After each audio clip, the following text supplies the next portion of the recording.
का दूसरे राउंड की जो हमारी यात्रा है वो कल से नागौर जिले में शुरू हुई थी।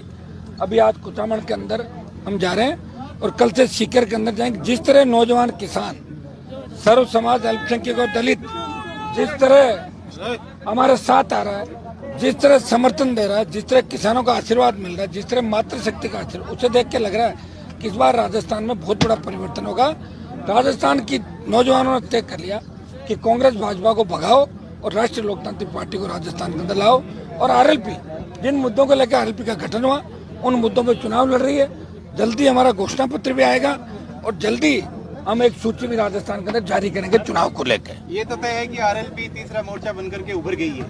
ऐसी स्थिति बनती है तो कांग्रेस और बीजेपी में से किसको साथ लेना पसंद करेंगे? हम किसी को, उस समय की परिस्थिति क्या बनती है मैं ये कह सकता हूँ, हम किसी के साथ नहीं जाएंगे।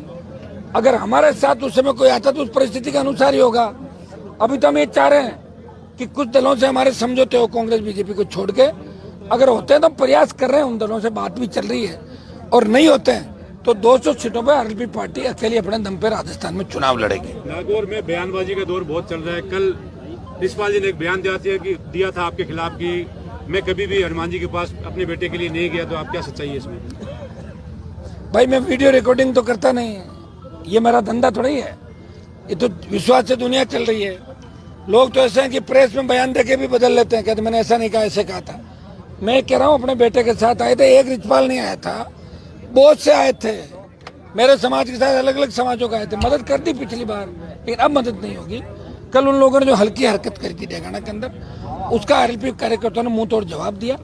कोई व्यक्ति अगर अपनी सभा कर रहा है और उस सभा में 20-30 क्रिमिनल लोगों को भेज देना, मैंने तो इनके पारिवारिक जो मामले हुए उनमें भी दखल नहीं दिया था। किस तरह की घटनाएं, किस तरह की बदनामी हुई थी, मैं नहीं बोलता।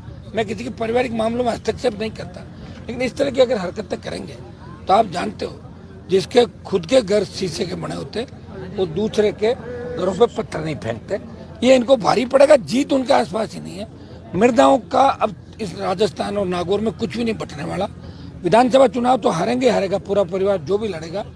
24 में भी लोकसभा में इनका कुछ भी नहीं होने वाला। ये तो गए यहाँ से, क्योंकि ये विकास के अवरोध थे, इन्होंने विकास को गति नहीं दी, और ये सत्ता पक्ष की ताकतों से मिलकर चापलूसी करके अपना व्यापार बढ़ाते थे। जनता की चिंता करते तो नागौर बहुत आगे होता है। सब जानते हैं कि नहर यहाँ 50 साल पहले आ जाती। नहर को दोनों परिवारों ने रोका था, जिनकी उस समय चलती थी। आपने पहले घोषणा कर दी थी, मैदान में उतरी है तो कितना युवाओं के साथ सारे चुनाव में जीत पाएंगे? वो तो आप देख रहे हो ना। अब इस तरह का जलजला आएगा राजस्थान के अंदर, सोचा भी नहीं होगा।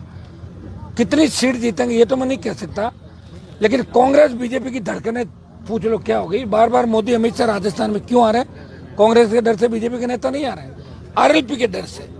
वो तमाम एक चीज फायदा ये हो गया कि मेरे समाज के भी जो चले हुए कारतूस है इधर उधर, उनको कोई पूछ नहीं रहा था, उनकी भी बीजेपी कांग्रेस में पूछ हो गई, उनको भी ज्वाइनिंग हो रही, भर्ती हो रही है उनकी। ये काम समाज हित के लिए भी अच्छा हो गया। लोग मुझे कहते हैं ना कि हनुमान जी समाज का विरोध नहीं कर रहा हूँ।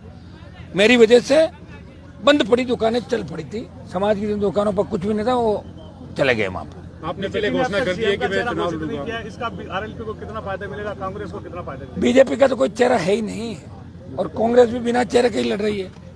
और राष्ट्रीय लोकतांत्रिक पार्टी चुनाव के अंदर 57 में भी, ये 18 में भी उतरी, 57 उम्मीदवार उतारे थे।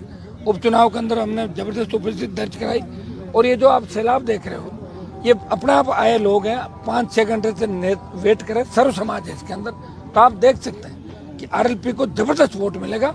सीटों में कितना कन्वर्ट होता है, कितनी सीट हम जीतते हैं। राज हमारे बिना नहीं बनेगा, ये तो तय है। कि कांग्रेस अगर बहुत पीछे चलेगी तो मैं नहीं कह सकता, तो हो सकता है कोई पार्टी 100 पार भी कर जाए, लेकिन अगर बराबर की टक्कर रही पार्टियों में तो आरएलपी बराबर की टक्कर तीसरे मोर्चे के रूप में दोनों पार्टियों में राजस्थान जल्दी करेंगे हम सूची। मैंने आपको बता दिया ना, अगर समझौता किसी भी दल से नहीं होता तो 200 उतारेगी। समझौता अगर छोटे दलों से कहीं हो जाता है तो बैठ के टेबल टॉक हो जाएगी, बात हो आपने जाएगी। जिस तरह से घोषणा कर दी है कि मैं चुनाव लड़ूंगा विधानसभा का, तो ज्योति मिर्जा को भारतीय जनता पार्टी उतारने की तैयारी कर रही है। उससे क्या फर्क पड़ता है? तो कोई उतरो चाहिए, रोज ही उतरते मेरे सामने। तो ज्योति मिर्जा को मान रहे हैं कि मैं तो 5-6 चुनाव लड़ चुका ना, वो तो पहला चुनाव लड़ेगी विधानसभा में। वो तो फ्री वापिस पैक करके भेज दूंगा दिल्ली की ओर। उसको भी कर दूंगा, उसके चाचा को भी कर दूंगा। 10 की 10।